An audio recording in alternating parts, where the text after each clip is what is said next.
Excellence agriculture अकॅडमीच्या YouTube चॅनेलला आपल्या सर्वांचं सहर्ष स्वागत आहे. उद्या आपली फूड सेफ्टी ऑफिसरची मुख्य परीक्षा आहे. आपण सर्वजण ही मुख्य परीक्षा पहिल्यांदा लेखी स्वरूपात देत आहात. ओके, सो आपल्या सर्वांना शुभेच्छा देण्यासाठी आणि काही सूचना परीक्षेच्या संदर्भात तुम्हाला देण्यासाठी मी तुमच्या समोर आहे. सगळ्यात महत्त्वाचं उद्याच्या परीक्षेच्या संदर्भात हे असेल की तुम्ही आता कुठल्याही परिस्थितीमध्ये आता अभ्यास डिक्लेअर केला पाहिजे. लक्षात घ्या, आणखी तुम्हाला आठवडाभर जरी मिळाला तरी तुमचा अभ्यास संपणार नाही आणि तो कधीच संपत नसतो. त्यामुळं आता अपेक्षित आहे की एका क्षणाला आता मला अभ्यास थांबवायचा आहे आणि शांत राहायचं आहे. ओके, लक्षात घ्या, जे आधी जून जुलैपासून पण अभ्यास करतात त्यांनाही सेम वाटतंय की माझा अभ्यास राहिलेला आहे. जे मागच्या 3 महिन्यापासून अभ्यास सुरू करत असतील त्यांनाही वाटतंय अभ्यास राहिलेला आहे. तरी कुठंच थांबणार नाही. आता अभ्यास डिक्लेअर करा. मोस्ट ऑफ दी लोक आता एक्झामच्या सिटीजमध्ये म्हणजे मुंबईला वगैरे तुम्ही पोहोचला असणार आहात. सो त्या वातावरणाशी ॲक्लिमेटाईज व्हा. नुसता तुम्ही कंटिन्युअस एक्झामच्या 1 मिनिट आधीपर्यंत तुम्ही अभ्यासच करत राहिला तर this is not going to help. एक्झामला त्याचा काहीच फायदा होणार नाही आहे. सो अभ्यास डिक्लेअर करा. दुसरी महत्त्वाची गोष्ट की तुम्ही जे हॉल तिकीट काढलेलं आहात, ओके, तर त्या हॉल तिकीटवरती जेवढ्या काही सूचना असतील त्या काळजीपूर्वक वाचा. बऱ्याचदा आपण अनावधानाने एखादी सूचना वाचायचं राहतो किंवा वाचतच नाही, काय रेग्युलर एक्झाम आहे, तर तसं नाही आहे. लक्षात घ्या, ही लेखी स्वरूपात होणारी एक्झाम आहे. त्यामुळं पुन्हा एकदा हॉल तिकीटवरच्या सगळ्या सूचना वाचून घ्या. त्यानंतर येतं की दुसऱ्या दिवशी तुम्ही ज्यावेळी एक्झाम हॉलमध्ये जाणार आहात तर अर्धा तास आधी तुम्हाला उत्तरपत्रिका मिळणार आहे. ओके, तर उत्तरपत्रिका मिळाल्यानंतर सगळ्यात आधी तुमचं काम हे असेल की त्याचं स्टिचिंग व्यवस्थित आहे का, उत्तरपत्रिकेत जेवढे पेज नंबर दिलेले आहेत ते सगळे लागोपाठ आहेत का, एखादं पेज मिसिंग आहे का, त्याचं स्टिचिंग निघालेलं असेल, पेज निघत असतील तर ते आधीच बदलून घेणं अपेक्षित आहे. नंतर कुठल्याही परिस्थितीमध्ये तुम्ही रोल नंबर किंवा त्यावर काही लिहिल्यानंतर तुम्हाला ते बदलून दिलं जात नाही. सो ही सगळ्यात महत्त्वाची गोष्ट आहे. त्यानंतर उत्तरपत्रिकेच्या मागे काही सूचना दिलेल्या असतील त्या सूचना पुन्हा एकदा काळजीपूर्वक वाचा. इंजिनिअरिंगला ज्या काही सूचना होत्या इंजिनिअरिंगच्या एक्झामला, तर त्या सूचना मी तुम्हाला त्याच्यावरती एक व्हिडिओ पण डेडिकेटली सेपरेट बनवलेला आहे. तो व्हिडिओ पुन्हा एकदा बघा. तुम्हाला लक्षात येईल की काळा पेन कुठं वापरायचा आहे आणि आतल्या बाजूला ॲक्च्युली आन्सर लिहिताना कुठल्या पद्धतीचं पेन वगैरे तुम्ही वापरू शकता. सो त्या पद्धतीनं एकदा सूचना एक्झाम हॉलमध्ये पण पुन्हा वाचून घ्या. ओके, कारण MPSCनं इंजिनिअरिंगच्या स्टुडंटना ब्लॅक पेन सुरुवातीला वापरा हा सरप्राईज दिला होता पहिल्या पेजवर जेवढे काही डिटेल्स असतील ते भरण्यासाठी. सो असं होऊ नये की तुम्ही वाचलं नाही, डायरेक्ट पेपर लिहायला चालू केला आणि नंतर लक्षात आलं की असं नाही, असं होतं वगैरे. विनाकारण टेन्शन मध्ये तुम्ही पेपर देता. कदाचित त्याचा काही परिणाम होणार पण नसतो, पण तो 3 तास पेपर देताना कायम तुमच्या बॅक ऑफ माइंडमध्ये राहते की माझा अशी चूक झाली, तशी चूक झाली. सो ते कटाक्षानं टाळा. ओके, त्यानंतर मुद्दा येतो की आता तुम्ही ज्या पेनाने लिहित असाल तुम्हाला ब्लॅक बॉल पेन पॉईंट घेऊन जावं लागणार आहे. तर जनरली 2 सेट ठेवा. तुम्ही ज्या पेनाने लिहिणार आहात, समजा ब्ल्यू पेनाने लिहिणार आहात तर त्याचे 2-3 सेट्स असले पाहिजेत.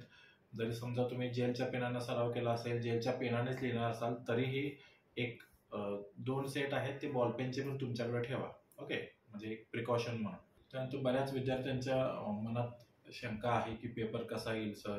आता इंजिनिअरिंगच्या बाबतीमध्ये तुम्हाला मी सांगितलं की पेपर 2ला तिथे न्यूमेरिकल्स विचारलेच गेले नव्हते. सो अशा केसमध्ये आपल्याला पण काही सरप्राइजेस येऊ शकतात. लक्षात घ्या, पण जे काय असे सरप्राइजेस एक्झाममध्ये येतील ते सगळ्यांनाच असणार आहेत. ओके, सगळ्यांनीच एका ठराविक पद्धतीने अभ्यास केलेला आहे, सगळ्यांनीच एका ठराविक पद्धतीचे पेपर सोडवलेले आहेत. सो याच्या पलीकडे काय नवीन येत असेल तर तुम्ही पॅनिक व्हायचं गरज नाही, कारण ते सगळ्यांना सेमच असणार आहे, सगळेच त्या कंडिशनमध्ये असणार आहेत. सो तुमचंच काही नुकसान होणार आहे असं नाही आहे. ओके, त्यामुळे जो काही पेपर येईल, जसा काही पेपर येईल त्याला व्यवस्थित सामोरं जा.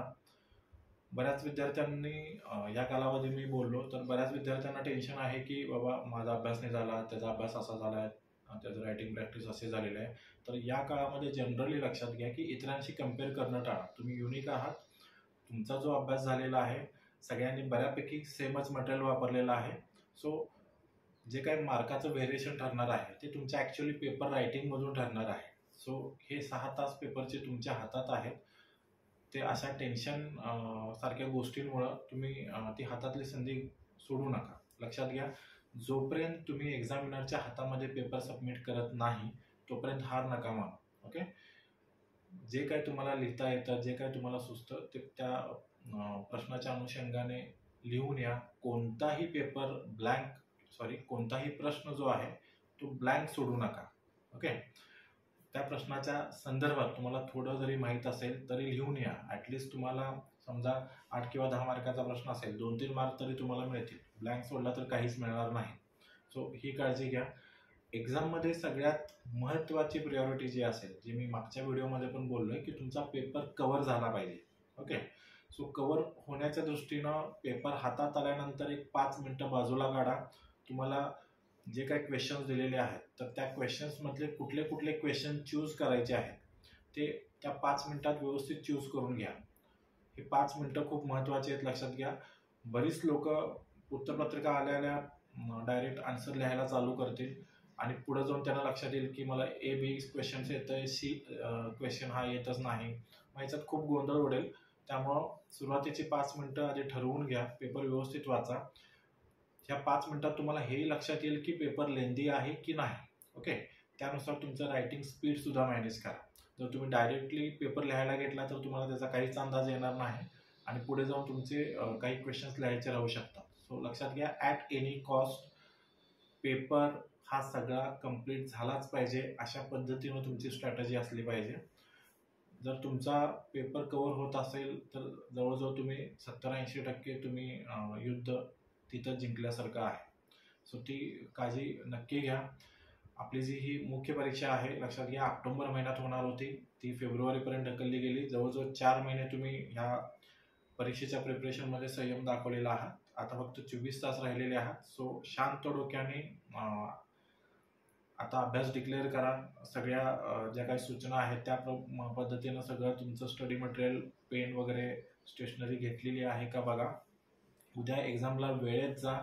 त्याच्या अगोदर थोडंफार खाऊन घ्या. आता तुम्ही नव्या ठिकाणी जात आहात, आजच बघून घ्या की उद्या सकाळी नाश्त्याची सोय वगैरे कुठे आहे, म्हणजे उद्या गडबड होणार नाही किंवा उद्या अगदी काही नाश्ता न करता तुम्ही पेपरला गेला, अशा कंडिशन्समध्ये पेपरवरती परिणाम होऊ शकतो. त्यामुळे अशी आता रिव्हिजन करतो सर, मी हे वाचायचं राहिले, ते वाचायचं राहिले, सर माझं केमिस्ट्री अजून मला करायचं आहे 2 टॉपिक, तर हे सोडून द्या. ही वेळ नाही आता अभ्यास करायची, त्याच्याने काही फरक पडणार नाही. आता तुम्ही जिथे आहात तिथली व्यवस्था लावणे, उद्या एक्झामला वेळेत जाणे. ओके. आणि एकदम शांत डोक्याने पेपर लिहिणे ही तुमची प्रायोरिटी आहे. सो तुम्हा सर्वांना मी पुन्हा एकदा परीक्षेसाठी हार्दिक शुभेच्छा देतो. All the best. थँक्यू.